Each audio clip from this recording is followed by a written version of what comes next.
Granddaughter, the water can hear you. The water has memory.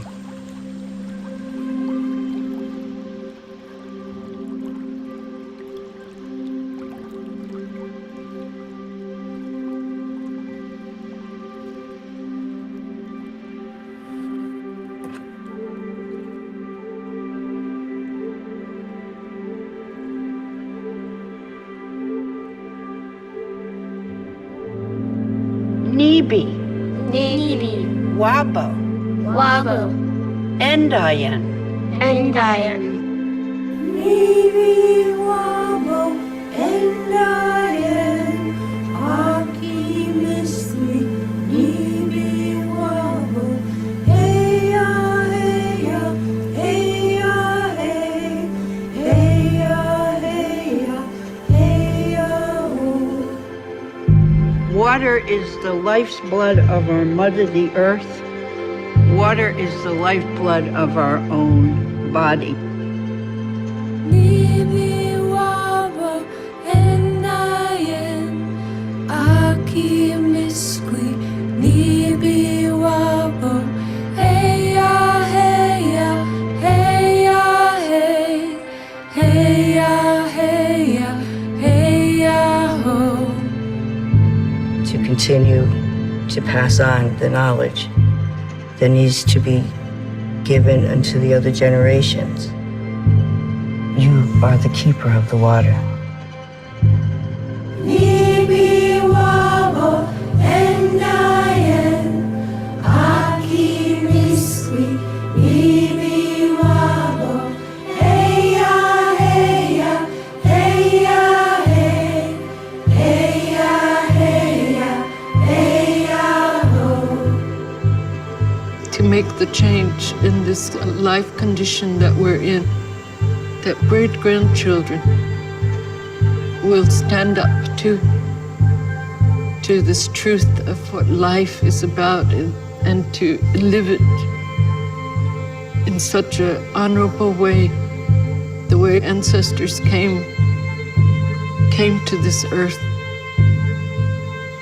Nibi, Wabo, Endayan, Aki Misri, Nibi, Wabo, Heya, Heya, Heya, Hey, Heya, Heya, Heya, Ho.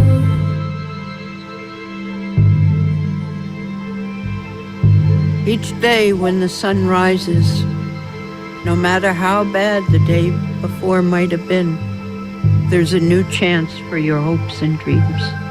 And I say, Chimiigwech, thank you for singing the water song.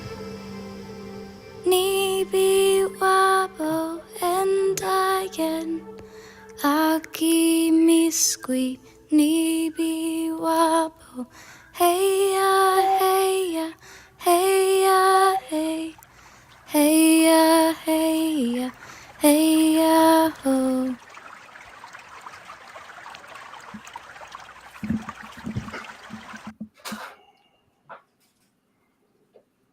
Welcome, everybody, to Bridgewalkers. I'm already in tears. We're so grateful for all of you that are here in the sacred space with us, to join with us, Rev Ned, Dana Sparkles, and myself. We're so grateful. Welcome, welcome to Bridgewalkers. Welcome to the sacred space that we're holding for you. We know that we are all in these times of change. We're in this time right now, this cycle, this new earth, happy spring of rebirth, of ascension, awakening, of the new energy, the divine feminine. And we're so happy to be here with you all. This is so exciting. And we're going to start with a prayer to create this sacred container for all of us to be in here together. And we also welcome any of your beloved ones, any who need prayer, who need love, who need hope, to be in this container with us too, that we might all support each other and love each other. So as we start this prayer within your mind, just bring any of your loved ones and sometimes our enemies too. We bring them as well because we all need love. They all need love. And that's what this show is really about. So we thank you. So let's take a nice deep breath. And then once we do the prayer, we're going to have one of Rev Ned's awesome videos. So let's do the prayer. Beloved, sacred, holy presence, I am. I just invite you each to take a nice deep breath and just breathe in the I am presence. Breathe in this holy space that we are with you in. And as you release that breath, just allow yourself to begin to expand out into the fullness of who you are. And sacred ones, we call upon that great space within us where the Holy Spirit dwells, where the spirit of love and peace and hope and freedom and equality and balance and abundance and harmony lives. It's within each and every one of us.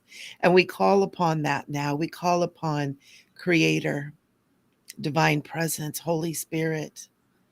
We call upon all that is sacred and holy to be with us here now. And as we move into this spring energy of this awakening, of this growth, of this birth, of this ascension, this rebirth into higher aspects of who we are, into greater beingness that each and every one of us have within, we ask your blessing that you guide us, that you keep us safe, that you support us, that you protect us from harmful things that perhaps we create ourselves, and that you steer us on the easy road that is the right road, the good road, the road that is the one that even though it may not be easy the way we think it is easy, because it is the right road as we choose and make right decisions. And we call upon the bird people, the holy ones that we're bringing into our space now. We call upon the divine feminine and all of the divine feminine that's within each and every one of us, male or female in form. The divine feminine flows within each of us. Sacred and holy ones, I call upon peace and harmony for all.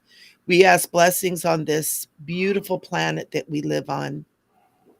Beautiful Mother Earth is going through her own shifts and changes. And may the waters of this planet be blessed. May the waters of this planet be filled with the pure energy of love that it flows in and through and as Mother Earth as well. We know that water is life. We know that all that is life is that beautiful flow. And we just allow ourselves to be part of that flow, part of that presence, part of that birthing of a greater that is within each of us.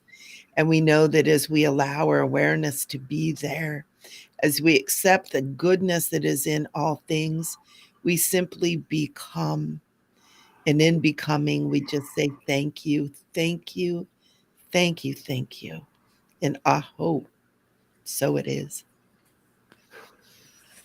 And so let's enjoy Rev Ned's video. I look forward to these every single week. I can't stand it. Here we go. Beautiful ones of the Moor, welcome to Bridgewalkers. Greetings and wonderful high energies to each and every one of you from here at Junction Road Bridge. On today's Bridgewalkers, we could be discussing Divine Feminine. Maybe about dragons. How about migrating birds and the energies they stimulate life with? And focusing on the direction of the east. First things first, though, amazing ones. You are a bridge to the more of higher energies, higher ways. Yes, you are a bridge to the mystical more within you and beyond you. We are facing to the east. This bridge connects us from west to east and east to the west directions. Blessed one, does the east have meaning, purpose in your life? Our star rises in the east, heralding a new day for you, a new beginning, a sacred dawn. Energies of hope and dazzling spiritual potentials are everywhere for you. Those that have awareness of the directions in holy writings, like the Bible knows, paradise was in the east. Yeshua was born in the east. The star rose in the east, and the wise man came from the east. Even in Matthew 24:27, for as the lightning comes from the east and flashes to the west, so also will the coming of the Son of Man, becoming the Son of Man, be. Directions have always been important to me because of the energies thereof. During my near-death experience when I was on the bridge, many call a tunnel, I knew I was walking from east towards the west, where the divine energies were increasing and radiating more, embracing me in pure love.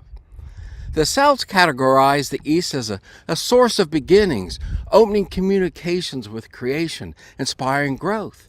For some, it represented the future, since our star rises in the East, and the possibilities of possibilities. In Buddhism, the direction of East houses contentment. The Eastern realm is called that without distress. Grandpa Foolscrow of the Lakota people of the Pine Ridge Reservation taught the East is a color of yellow, and the messenger is the golden eagle, and the East dispenses thanksgiving and wisdom and understanding. For many indigenous tribes all over the earth is the direction of redemption and carries the energies of vision and the gift of prophecy. Father Bede Griffiths was an English Benedictine monk who lived and worked in southern India for 50 years. He became a Swami. In his book called The Marriage of East and West, Father Bede proposes that the sacred marriage of East and West will parallel the sacred marriage of the masculine and the feminine. The West specializes more in the masculine, the East more in the feminine. When we were buying our second home, I was told by the watchers to purchase a home where the front door faces east and the back door faces the west, and so we did. Every day of my life, the directions bring sacred matters to think and ponder and pray on. In March of 2020, I was told by the watchers for the wife and I to stay home and leave only for groceries and supplies for home. Not to go out to eat or even go to events. They called it a sabbatical. It was an incredible 3 years for RevNed to ponder and expand, being away from mainstream energies. It was like being a hermit on a hill here in the country. I am one that does not watch mainstream TV or news. I've only seen 9 big movies on the big screen all my life. I do not watch sports. Creation and the higher entities and energies are much more soothing and much more entertaining, if I can use that word, for Rev. Many are surprised how birds and bugs and trees and the sky rivers and Mama Earth and the elements and the divine, the direction, teach about sacred ways and even news at times.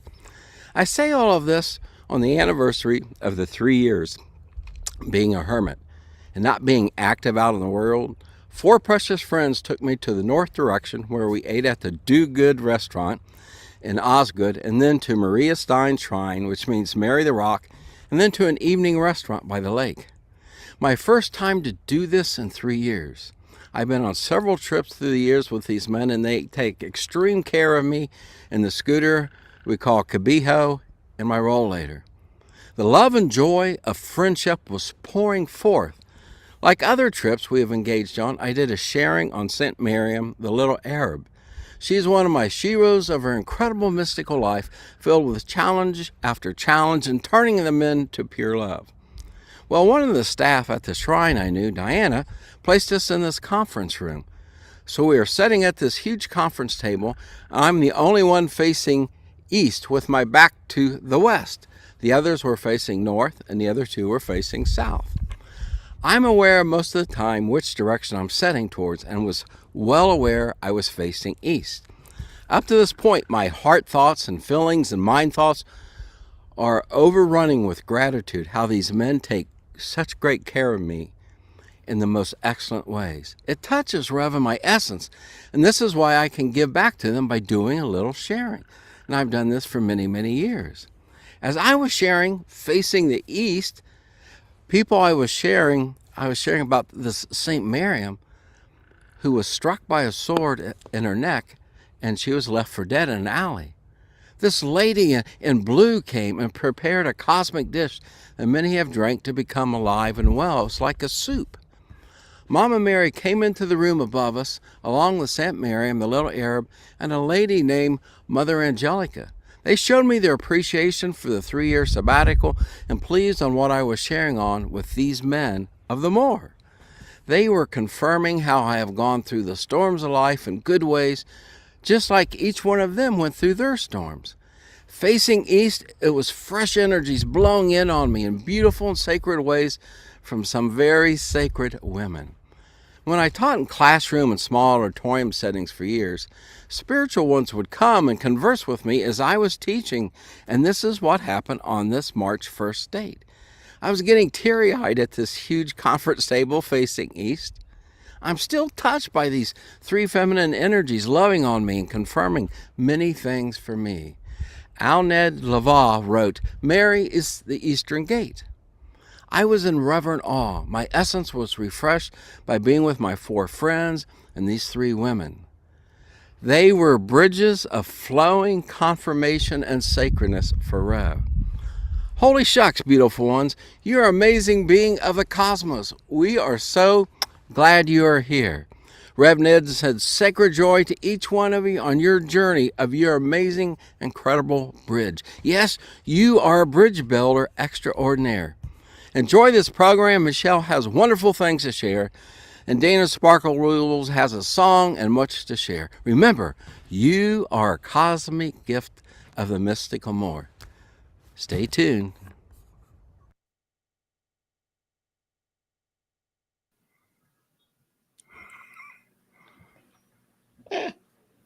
I just love your videos. They make me so happy. That guy talks too much. No, he doesn't. He has so much wisdom to share and so much love to share. It's awesome. Thank you so much. I apologize for the wind. I couldn't help. It was so windy out that day. You know, I was just going to say, I thought the wind was fabulous because it was Adding to it. speaking with you. It was speaking with you when you would say something. It's like it would get stronger and you can hear the power of the wind. I loved it. Don't Thank ever you. worry about that wind. Not around me. I love the wind. I'm a part sky person too. So I'm so happy you guys are here and everybody that is here watching. I'm going to pop up the chat, see who's here with us. Oh my goodness. Welcome everybody. Welcome everybody. So I almost said happy Easter. I keep thinking it's Easter. Happy Easter. We're going to start early. Happy Start spring. early. And we're going to talk about spring. We're going to talk a little bit about what spring is to us. It was so wonderful. RevNed, Dana, and I sat for quite some time and just talking about what we wanted the show to be. And we found that we were really moving towards the energy of the birds. Dana brought up the birds that were there, and he's going to talk about the birds more in a bit, and about how that bird energy and the spring energy and the bloom and the blossom and how the divine feminine fits into all of that. And we really felt that energy. And so we're going to talk about that today. And we are going to talk a little bit about the wonderful Marys, a little bit more that Rev has information about. He spoke at length with that. He's got such wonderful messages, and I'm going to bring in some information about Mary Magdalene that I'm incredibly connected to. And we also have Dana's going to talk about the birds. He brought in this beautiful bird energy. I was so happy. I was like wanted to cry.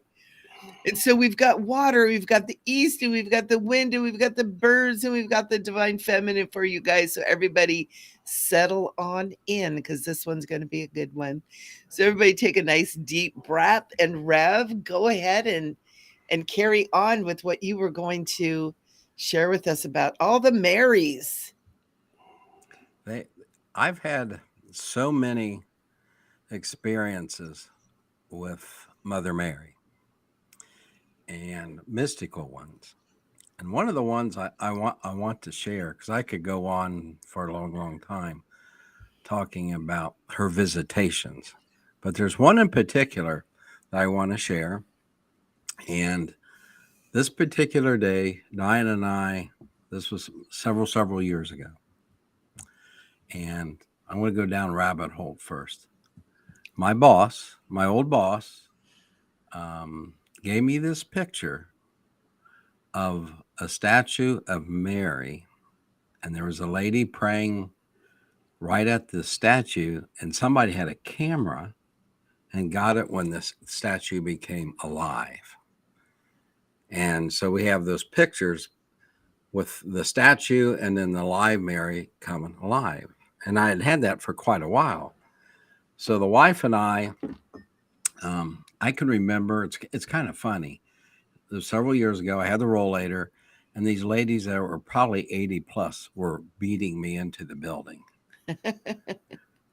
And I was just moving that means I was moving very slow that day.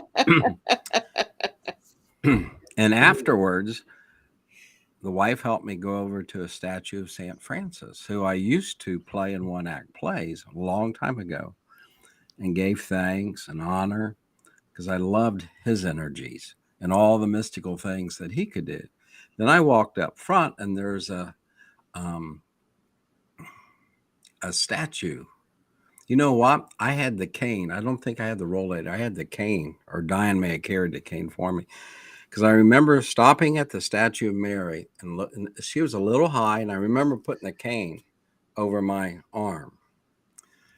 And I was just being one with her, just being oneness with this energy. And she came alive, just like that picture that I had. She came alive and looked at me and communicated telepathically about her love and healing. And I did have a healing for several weeks after that. She's appeared into our home, and Takini's our spirit dog. And I came out of our bedroom, and there she was. And Takini's like, just looking up with big eyes, not scared either. Just like, yes, isn't this wonderful? And right across from that, we have a pretty good sized picture of Mary on the wall across where she came in. Maybe I'll share a couple more. There's a couple times I've been leading a retreat years ago. This was years ago. I was leading a men's retreat. I was sitting in the center of this church, and up on the west, so the light was coming from the west to the east, and they had it was called St. Mary's Church, and there was a stained glass picture of Mary, and the light came through and just hit me.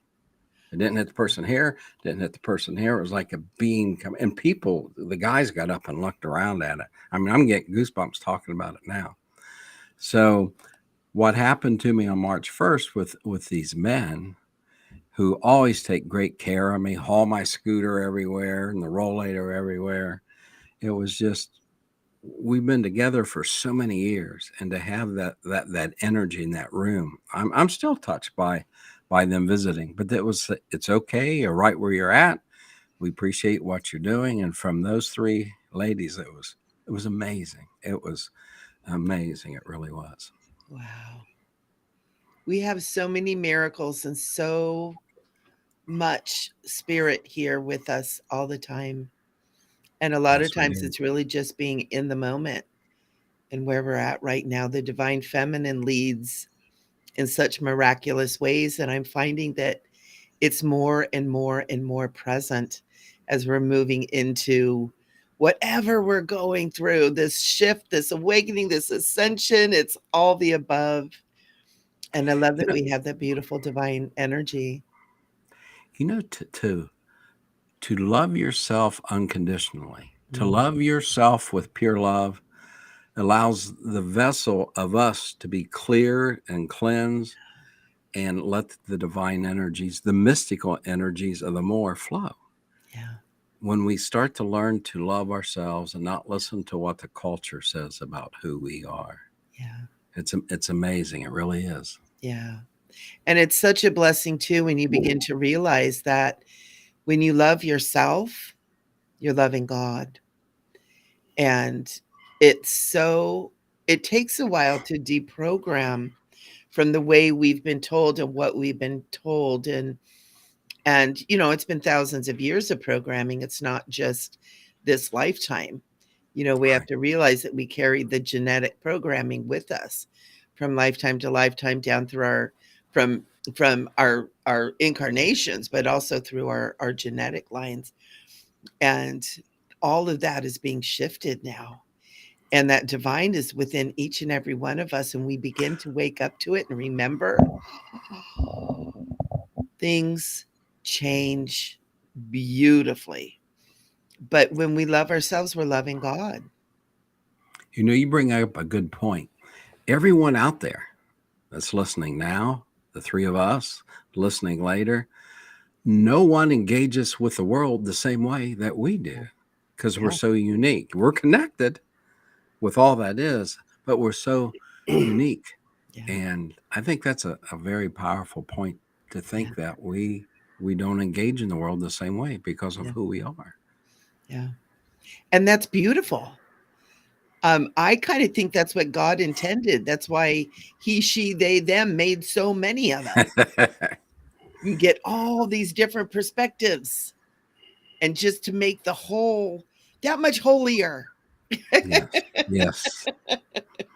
And Very much so. that's so important too, that as we experience, life, God created us to experience. And so even the bad, sad, scary things that we go through, they're important too. They're important Yes. too. We don't like them. We want them over. Want to get out as fast as possible. But they're important and they're precious and they're just as sacred as the moments of complete awe and bliss. Would you agree with this that we're a spirit being playing at being a human being? Yeah. Yeah. Which it to bring the more divine energies, the masculine and the feminine, through us. Whoa. Yeah. Whoa. Sliver of spirit wearing a mask. It's wearing a temporary mask. And supporting exactly what you're saying. Absolutely. And it's interesting when you begin to be able to shift your perspective a little bit around that, things actually make more sense. Because a lot of times when we're living for the third dimensional, physical things that we do, it's like, what's happening? And we start realizing that there's this wonderful essence that's at play, that animates us, that brings life and value and joy to everything. It's like, oh, okay, this makes a little bit more sense. This is, oh, there's meaning to all of this. Cool. We can Very carry on. cool. Very cool. Very cool. And I wanted to share in the essence of talking about the divine feminine and where we all play a part in this. I wanted to share my Mary Magdalene experience as well. I grew up mostly in the Mormon church. So it was, the Church of Jesus Christ of Latter-day Saints. We were taught about these latter days, which I'm so thankful, because now I'm like, oh, that's what they meant. But I didn't learn about really the divine feminine that much. Like Mother Mary, I was like, cool. I had no idea what that was. Mary Magdalene, completely. I was in my 30s before I really realized that, oh, wait a minute. These are these are important figures. And so Mother Mary has always been something that's been very gentle in my heart. But I became, when I started on my spiritual journey, I started to become a little bit more aware of Mary Magdalene. And of course, my first introduction that, she was a prostitute and possessed by the devil. I was like, whoa, whoa, whoa, whoa, whoa, whoa, what's going on here? But I came to realize with studying outside of the Bible, outside of the accepted teachings about Jesus and about all this, it was wonderful. I was like, wow, what a wonderful woman to have walked with Jesus, right? What a lucky gal.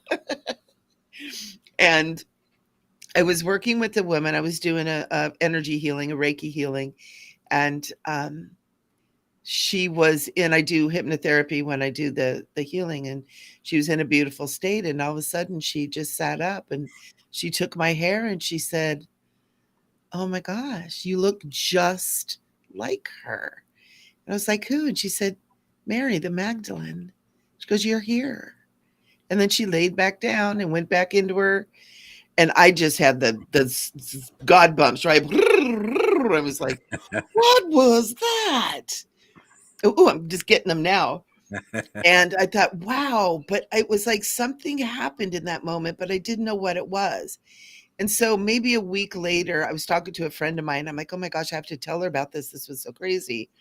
And I was driving my car and I'm cruising along and I'm telling her, oh, blah, blah, blah. And, she said that, I was here, that I looked just like Mary Magdalene. I was here. And I said, I think I'm Mary Magdalene. And I started shaking and the God bumps, and I had to pull over. I almost crashed my car. And I sat there shaking and crying. And my friend was like, are you okay? I'm like, I think yeah. It was the most profound experience I've ever had. And it took me a while to understand. At first I was like, am I the reincarnation of Mary Magdalene? And I took that and I hid it away. It's like, oh, this can't be. And if it is, this is dangerous, right? But as I grew more in my spiritual learning, probably took a couple years, where I started seeing other people saying that, oh, they're the reincarnation of Mary Magdalene. Oh, they're the reincarnation. All of a sudden I got this spiritual message that this energy of Mary Magdalene is coming through many of us, that we're not the reincarnation, but we all carry a piece of that soul and that divine feminine Christ energy. And some women carry like the Mother Mary energy. Some carry the actual Yeshua, right? Christ energy. It's all the same energy though. It's all the Christ energy. And since I've begun opening up to that and talking to more people, there's a lot of people that are carrying this divine feminine Christed energy. And it's so beautiful. And I want to share with everybody too that we even actually have a group that's called Gather the Magdalens, that we're gathering together women who feel that they're carrying the essence of the Magdalene, of Mary Magdalene, to bring that Christ, that divine feminine Christ energy together, to kind of hold the grids, hold the line, and just be in that love space together. But it was absolutely amazing. And I share this because there's some of you are this too. Mm-hmm. And we need you. Some of you feel the divine masculine Christ energy. We need you. Jesus said, I'll be coming back. What if it's through us? What if we are all that and holding that consciousness of pure, unconditional love? It's like, this is the only thing I'm going to tell you people to do. Love one another, right? That was his only rule. And so I hope that inspires any of you who've felt these things and have had these mystical experiences. Indirectly, one of the things, what you were saying, like that being connected to these energies, it lets us go into our energy of gratitude for self. Yeah. Right. Again, of what people have said, the social energies out there through TV, whatever, media, but we become, it gives us that opportunity to be grateful for who we are. Yeah. That each and every one of us are incredible gifts Yeah. of the mystical more. We really are. Yeah. And each one of us carry an energy that is sacred. It doesn't have to be this or that. It's all sacred. It's all one. It's all the same thing. It's all the same Yes. thing. Yes. It's all under, yes, it's all under the same larger umbrella.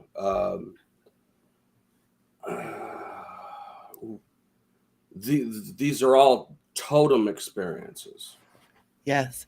That are coming through the masses, and like, as a person is prepared to step into a certain frequency, that frequency welcomes them with, with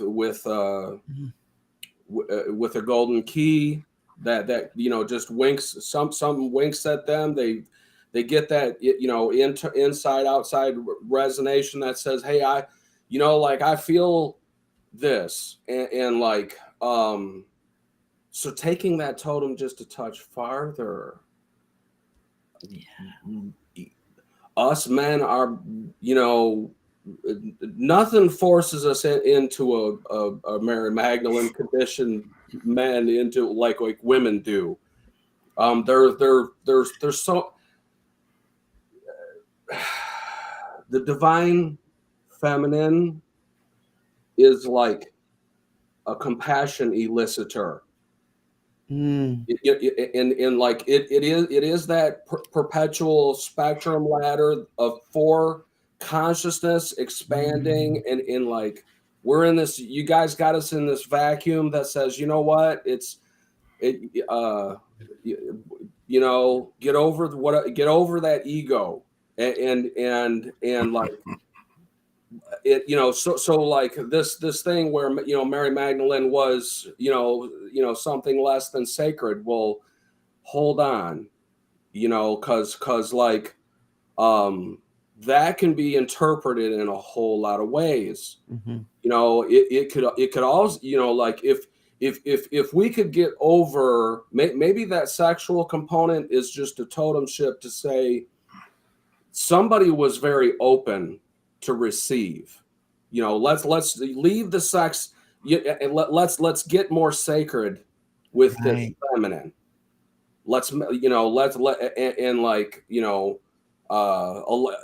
support it so it can lead the hearts of men, because men, we've been forced into this economic production spirit that it doesn't leave much room for the family. It tries, but like, those hours are very limited based on where those particular people's lifestyles. But on that larger theme, I think that we all do, we experience all these totems. We have a capacity to, as we're prepared to, and the sacred feminine, is the compassion that pulls us up that spectrum ladder, for a higher frequency to elicit itself into, and like, that is what we are anchoring into with every perception that we can perceive and measure appropriately, and like, just asking let's ask, wherever we're standing at, whatever totem is working with us, let's ask the appropriate question of, what's this, beyond my personal, pokes of, like, whatever's going on, what do I need to see beyond that? Like, let me get beyond that personality, and just allow, like, okay. And Mary Magdalene, she allowed herself the space to step into her future sacredness. Yeah. So like, hey, I got no thing against, it's all of us, Yeah. and we all get used before we know it. Yep. And then we learn how not to be. Yep. And like, we need, every single one of us, man and woman alike, needs that in our life, so that way we can see it. So Yeah. that way we don't have to be it in the future, So Absolutely. anywho, What a great insight.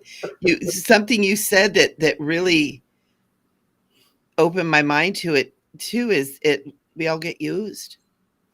We all have that experience of being tricked, being used, manipulated, however that came about, but it doesn't take away the fact that we are sacred. This is the playground for sacredness discovery, and it ain't. There are spaces where that's not a requirement. Yes. I've seen them. We could reference that as dream time, but like, most people didn't fit into that space. They weren't prepared to be there. Yeah. It was above them. Yeah. And it was. I'll get into that later though, because it goes into the sacred flower and the bird song and all that. So go ahead and let me. I'll hush up for a little bit. No, don't hush. Very good, Dana. Thank you. And Rev, you were talking about the three Marys before, and I know in the video you referenced them. Can you tell us a little bit more about like who each of these three Marys are? Because I'm fascinated by this, and I know we've all talked about it, but it fascinates me, and I think I always think if it fascinates me, it's got to fascinate other people. Well, I have to say, these men, we're planning on another trip here soon to almost do the exact same thing. But when we get together, mystical things happen. They blame it on me, but it's our combined energy that creates that. It's that trifecta or fourfecta. And it's like these higher entities and energies come in. It's like an invitation. It's like even if we don't say come, they're here because the energy is so amazing, so high. But so the first one we all call Mama Mary. Everybody knows. There's many stories when I was sharing about Miriam, Saint Miriam.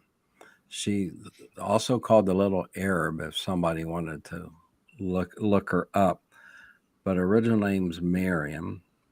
She was a Palestinian.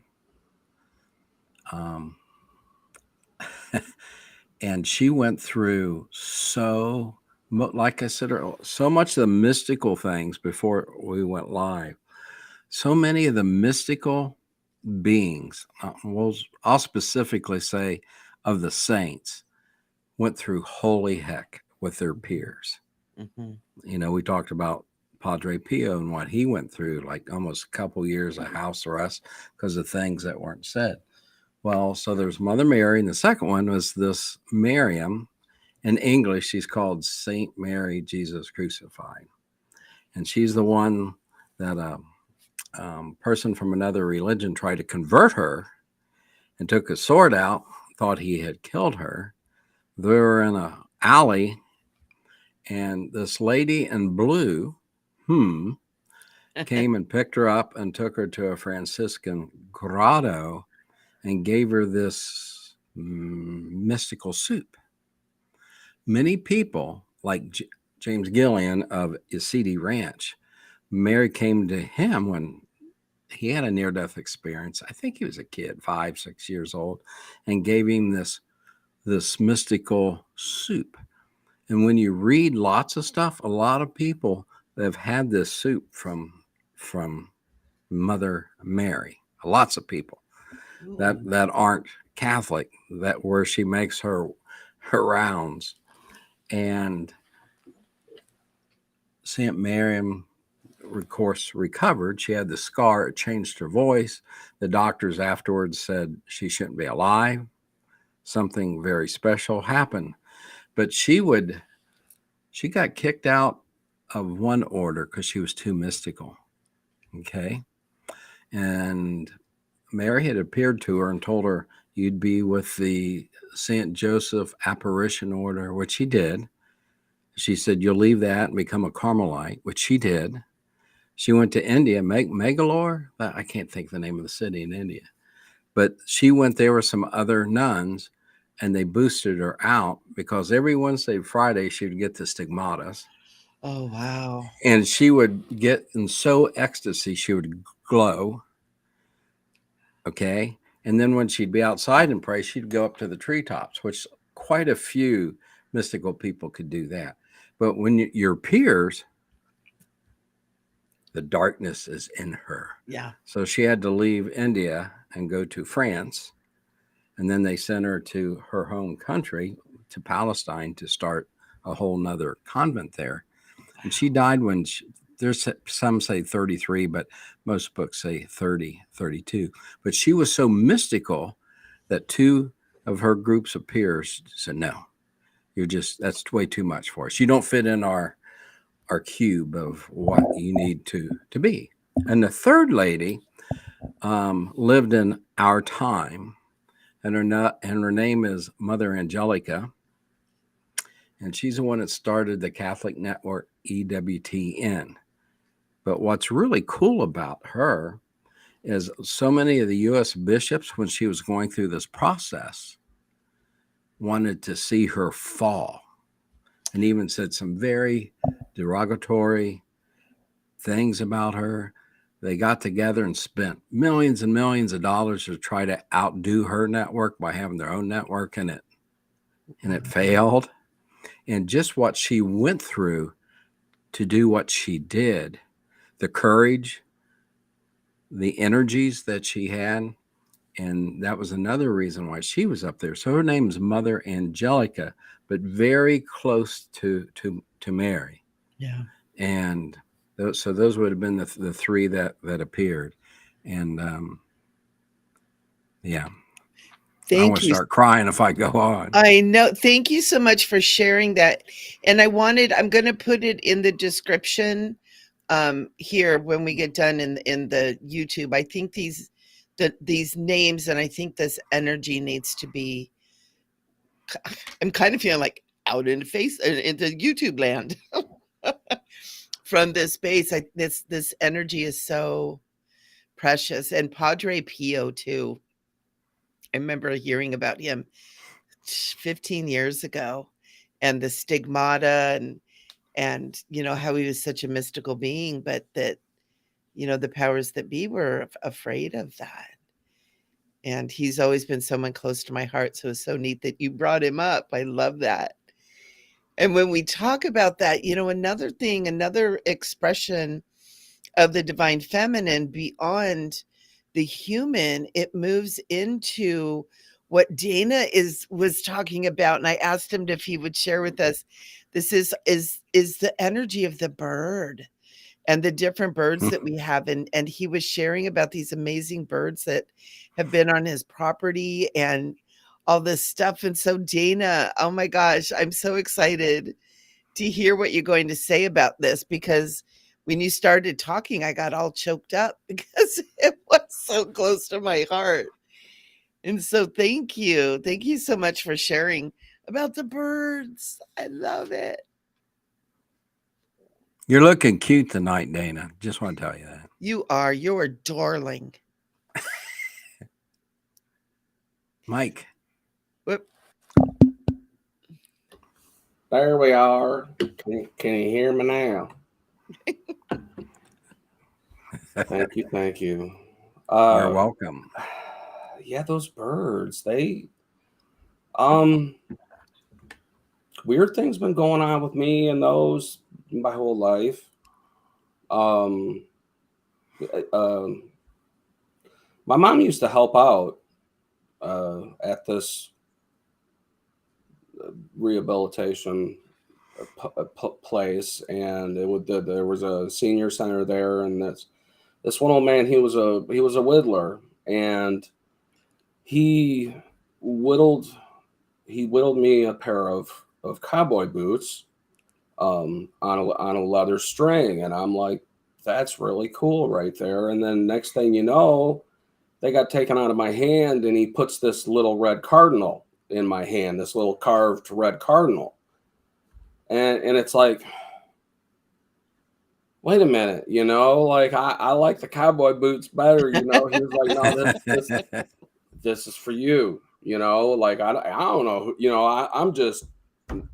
I'm pretty little, and my mom used to just she used to help out, with disability stuff, recreational things, publicly, speaking, and so it's like, okay, and then eventually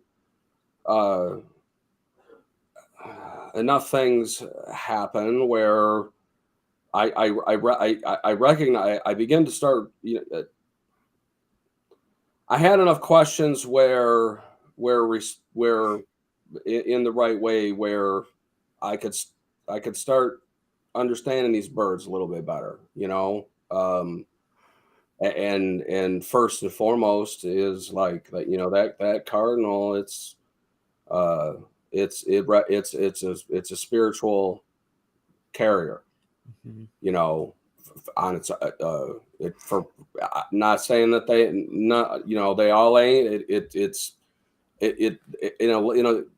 broadly speaking, it's recognized that red cardinal is a spirit signature communication bird, whether it be a particular spirit or whatever have you, and gratefully we have some sandhill cranes that have made their home across the street from our house, and they every year they come, at the right time, and they make sure that they get there early enough to where they get a few weeks to know whether it's still a good place to settle in. They get there in advance. It's still winter out. Within the last few weeks they've showed up. So just hearing their calls echo across the land. Mm-hmm.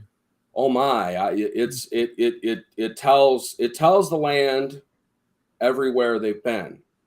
It tells them everything, where they came from, and it's like nature's communication tool. That kind of like, they are it's like an original cell tower styled thing that's in motion. It's all around us. It's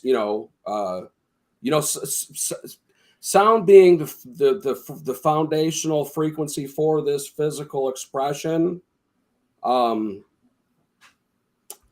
It is what it is. We're in a frequency that says this is what we can see. This is our up. This is our down.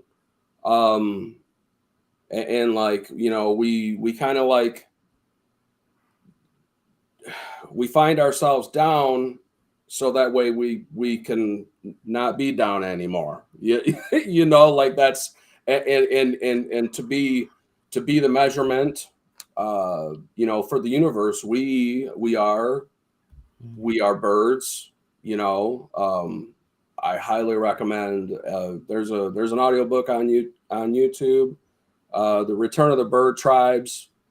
It's pretty good. It's broke up into chapters. They're only like 10 minutes long each or something like that. I don't know, but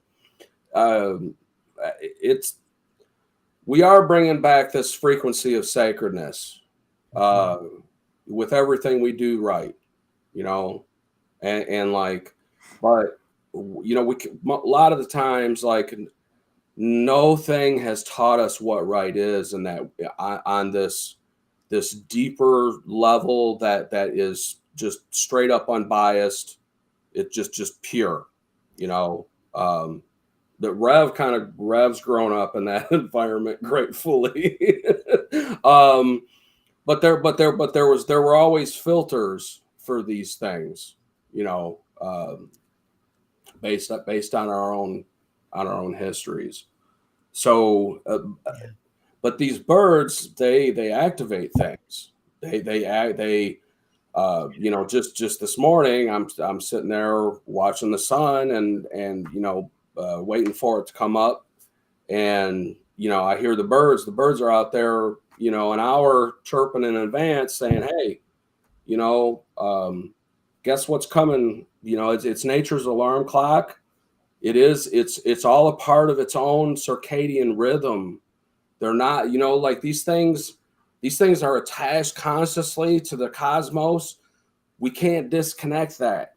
It's they do what they're programmed to do by consciousness direct.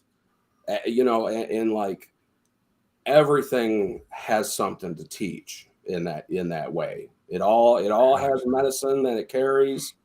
You know, and like if we pay attention to it long enough, like we might learn something cool out of the deal. You know, that's worth sharing. So, speaking of frequency, frequency determines physicality. Frequency determines physicality. Absolutely. That requires magnetism. It requires magnetism. It doesn't require just a CFL light up somewhere. It requires magnetism. Yeah. And like we are that, whether we want to be or not. And if we aren't taught that, it shows.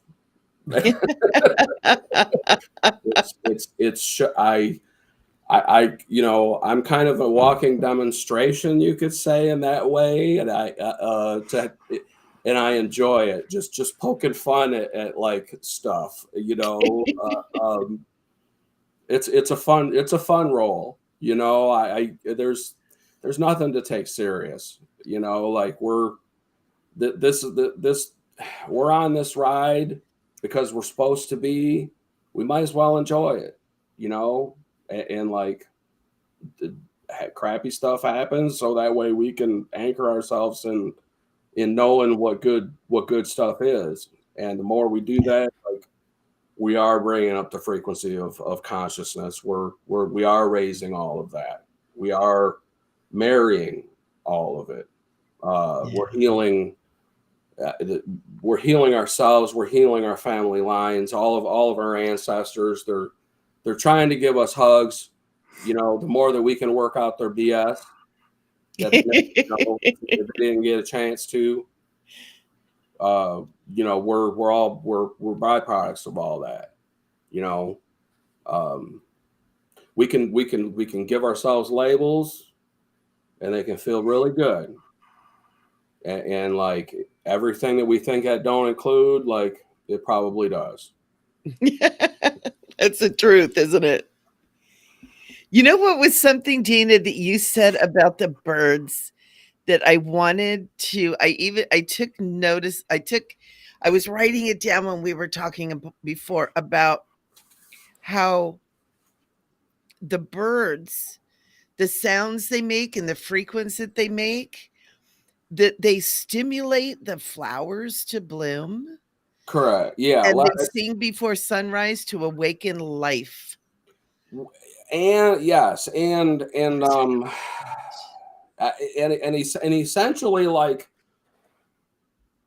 where frequency meets physicality is what they're kind of steering toward. What one way that they describe it is it's called acoustic developmental programming. Wow. Okay, and so by the birds, so a physical demonstration of where frequency manifests into physicality can be witnessed via the birds about an hour before light, they come along and they say, hey, Mrs. Flowers, all you guys, like, guess what's fixing to happen, like, we got work to do. Like, we need you in motion, and the birds. So I mean, the birds are speaking to the future fruit. They're talking to all of this stuff, and they're saying, hey, look here, you need to get into food production because I'm hungry, and I'm not gonna shut up until you get in motion. And like, so, things don't have a choice. Or like, daggone it, I'm trying to sleep, leave me alone. No, sorry, like, you're getting up, like, sun's coming along, you need to prepare yourselves and activate your expression, so that way you can begin receiving your daily due. You can begin receiving that. And it forces everything forces each other along for its own orientations, but at the same time, like, it is all a part of this cosmic more, where it's all related. It's all everything supports each other. It encourages it's each other. In anything that's not encouraging us in the ways that they should be, like, let's review those contracts. because our personal sacredness is founded in honest relations, and if they're not present, then that's a frequency that does not belong in our life. Because like, we're here to pull this cosmos up by its consciousness. That's our role. Where it's we are its feelers expanding, and we're meant to be its own perceptions and its own filters, so that way we can say, hey, like, this is what, hey, like, I took a measurement over here, and you know what, hey, can somebody start doing something about this?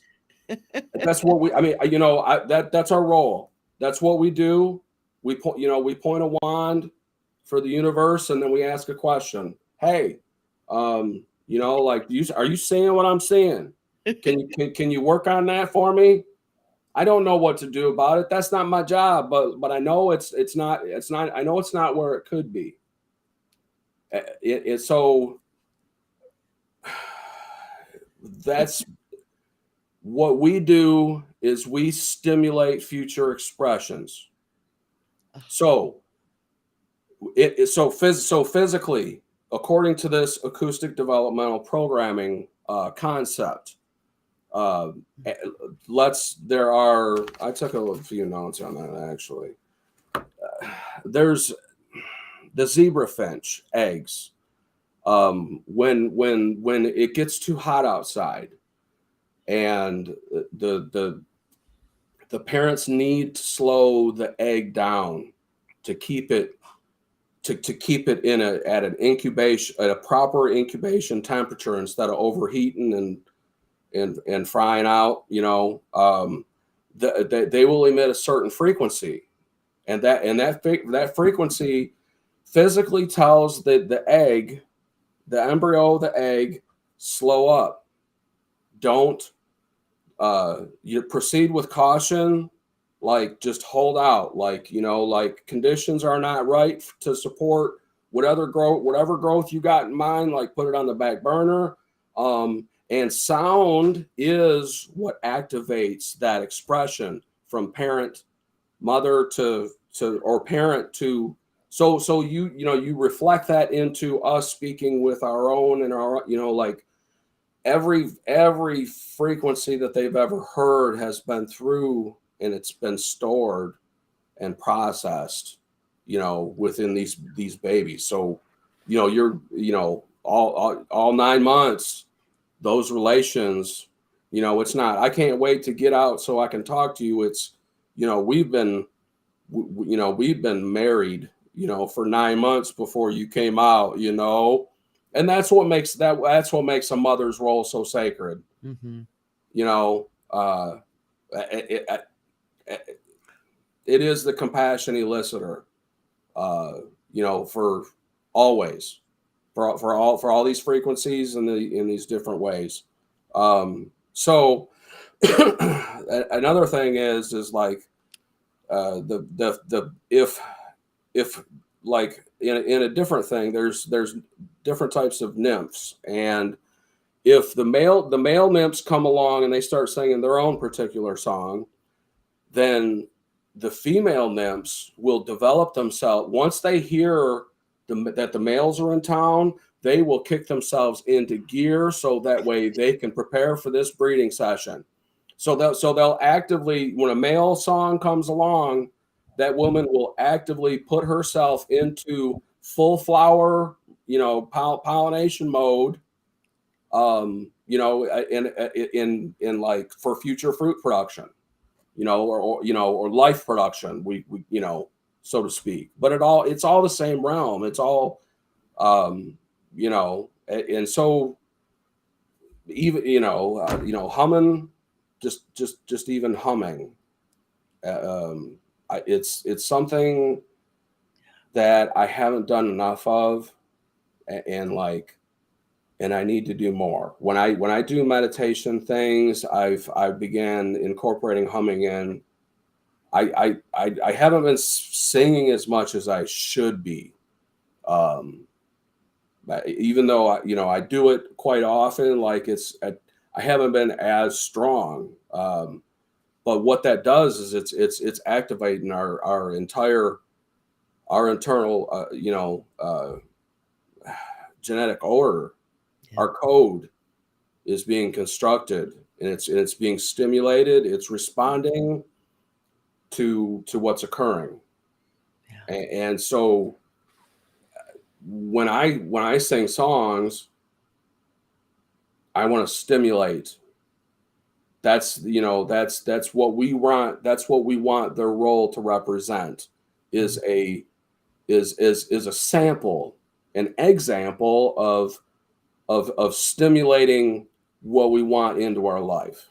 You know, music is medicine, and I'm passionate about marrying spirit to physicality in that way that sees miracles manifest, because I could use a few just like everybody else. Yeah. I've seen enough that I know that it works, you know, and it's an amazing thing, and that being openness, it's, you know, we could box it into this Mary Magdalene expression, but we could really like classify it in the sacredness that it represents. Yeah, absolutely. Hey, Dana, Michelle. Yes, sir. Isn't it amazing, incredible, mystical that these winged ones build bridges? And when Diane was carrying our daughter, our favorite daughter, only daughter, and the youngest one of the three, I would always say some prayers or talk to her when she was inside Diane. Always. Okay.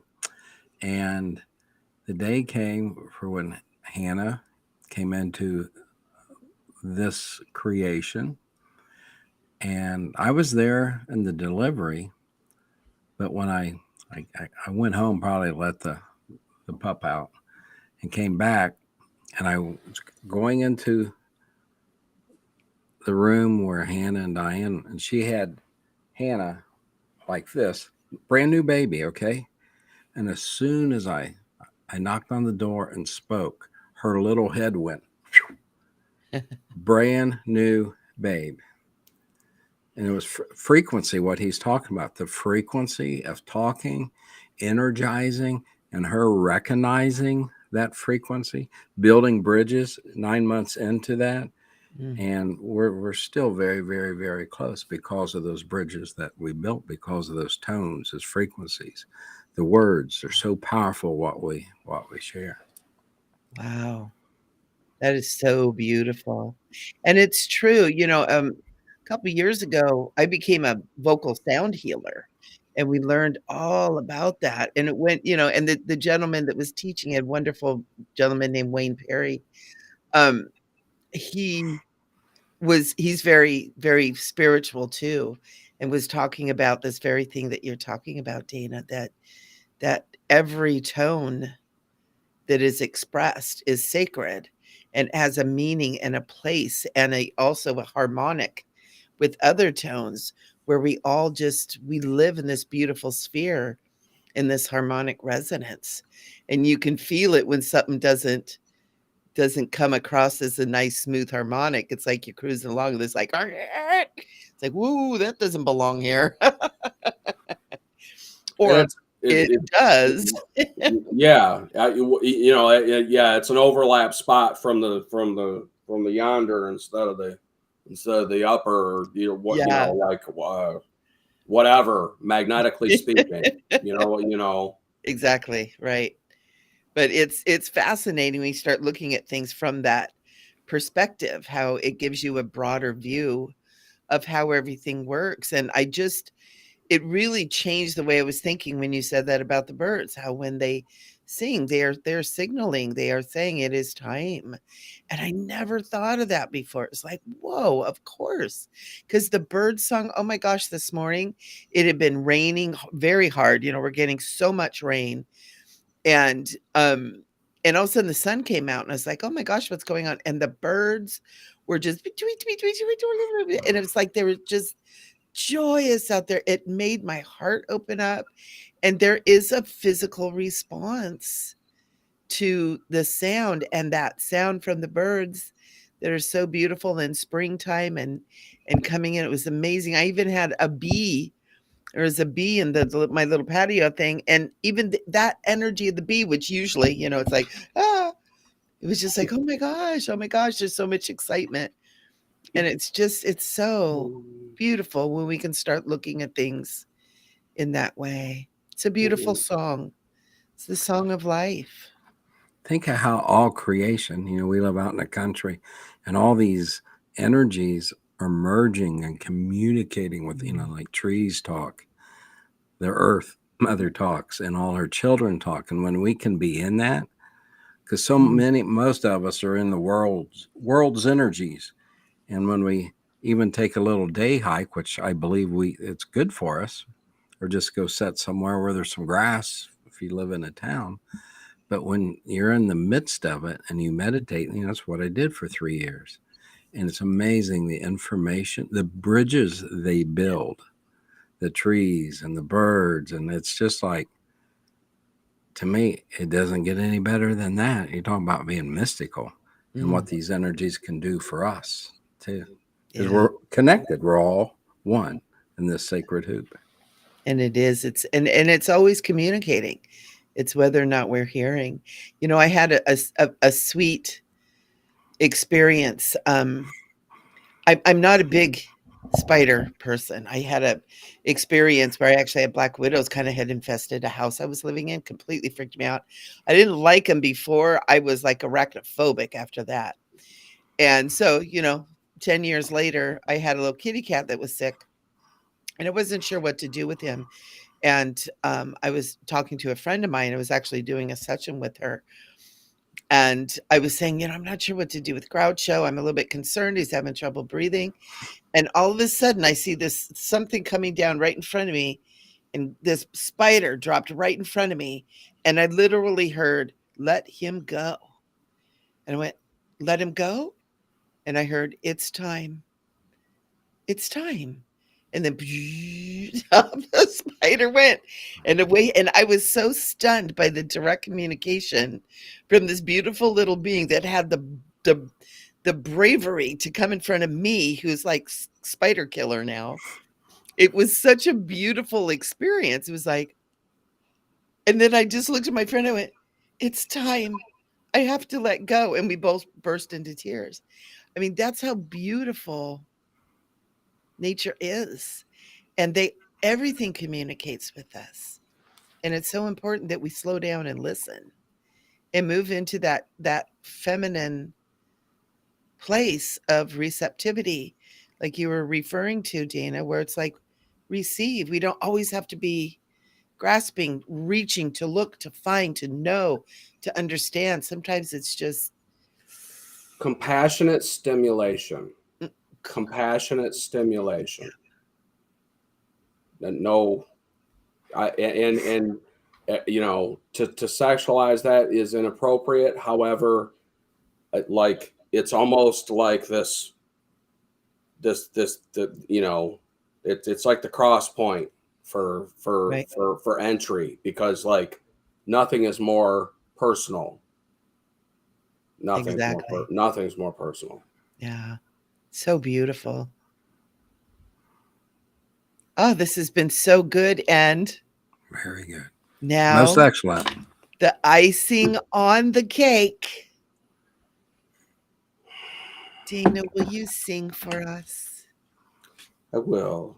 How about which one of you guys wants to say the closing prayer? Let's get that. I want one of you two to pull all that together, and then I'm gonna sing a spider song since and that's gonna weave the things we need to see. So like even when we can't see it, like if we're asking the right question, then we will see it. And so this is a stimulation. Spiders know the house. They know where to be. And like most of the time they stay out of our peripherals when they're really good. and that totem is what we want. What is what we want to stimulate. We want it to activate. We want to use it appropriately. You know, when the people use Jesus to stimulate things. Mm-hmm. Why not spiders? What's, you know, like God made both, right? Can't get away from that, you know. Equally sacred. Yeah. Ah! And you know, and getting out west and like you know, that medicine was spider medicine. Spider medicine, yes. Absolutely. And I've had, in fact, when I was working with a medicine woman, and one of my spirit animals is spider. So I shouldn't have been surprised. It started showing up all over the place. But wonderful. So you want me to pray and then you finish all the way out with a song? Yeah, well, yeah, we'll end it with the frequency of the spider's web, weaving its web like in people's lives. So that way it does its thing and we're done. you know what I mean? Frame so frame it all. I'll send it out. We'll call it. All right. Yes, Rev, you want to say something? I was just going to take a minute or two and do like a clearing prayer, and then you close. Absolutely. And it's very, very simple. I used this in September of 2021 at a ceremony in what we call the meadow. And I was asked to say the intro, which was 35 minute intro, the man of a few words here. And I used a very long version of what I'm getting ready to share. And wing ones by the dozens and dozens and dozens came down into the meadow. So however you want to do this, go ahead. No, go ahead. I'll tell you what, I'll just flow right off of what you're doing. Okay. Yeah, I love this. We just all just like co-create, compassionate co-creation. Yes. Whatever you all think, and settle down and just put what the light that you use, white light, gold light, and just surround yourself with it. Pure love, whatever color you pick, pure love. And call in the creator, your main teacher, guide, other divine Christed ones, and then say, we welcome all entities in love and light. We speak to you from the Lord God of our being, telling you all are healed and forgiven, lifted and enlightened, filled and surrounded by the Christ light and the Christ love. And we ask the beautiful many to escort you off to your perfect place. Go in peace. Aho. Amen. Oh.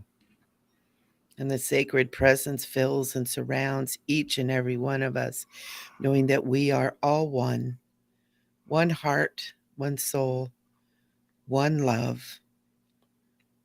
And as we embrace this truth, we know that we are truly, truly blessed.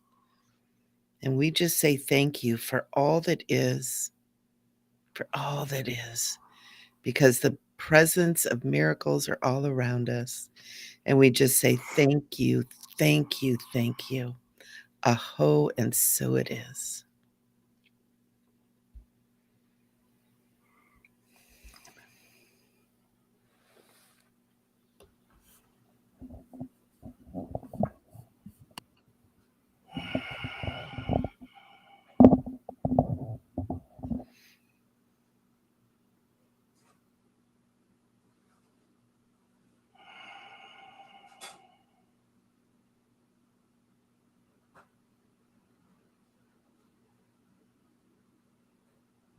I'm gonna do two songs. I'm gonna do two songs. The first one is gonna be a thank you. It's gonna be a thank you song. And I want you guys to see all the things that you need to be thankful for, that you need to see.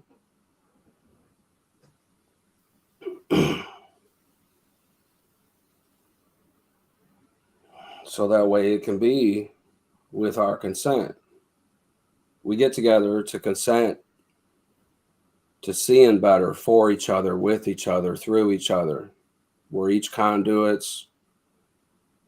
We're each a link in this chain.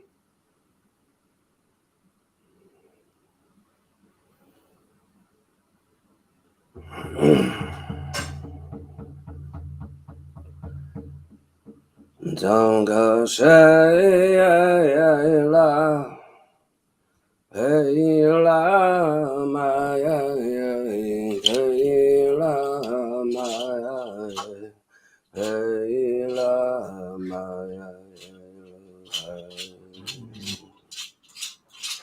way so saneva maya kucha. Hey la maya, don't say la, hey la maya, hey la maya, hey la maya, Hey chosen Maya Kusha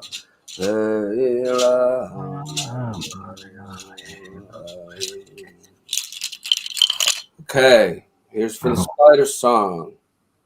It's words, so that way you know they are a friend. Look, the Spider Nation comes to see you. They're blowing an eagle bone whistle. They come dancing. The Spider Nation's coming to see you. They're blowing an eagle bone whistle. The eagle's very sacred. Eagle has ruled many a thing with its wisdom and consciousness for a very long time, thousands of years straight now. So it's only appropriate to whisper and whistle some consciousness into our spirit direct. So that's what we're going to let it do. We're going to let it anchor in with a thank you.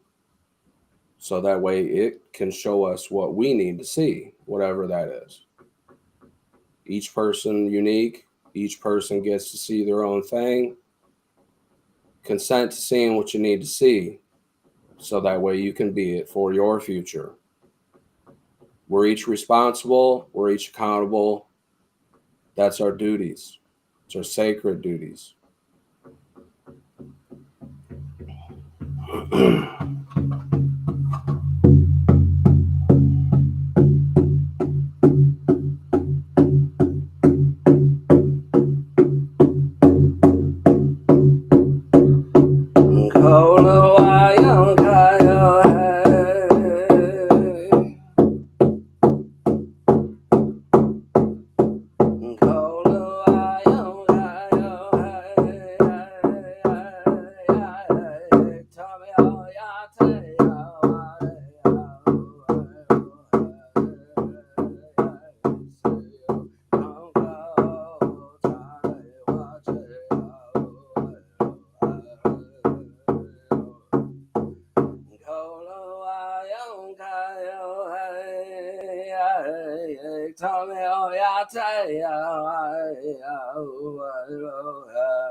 Oh,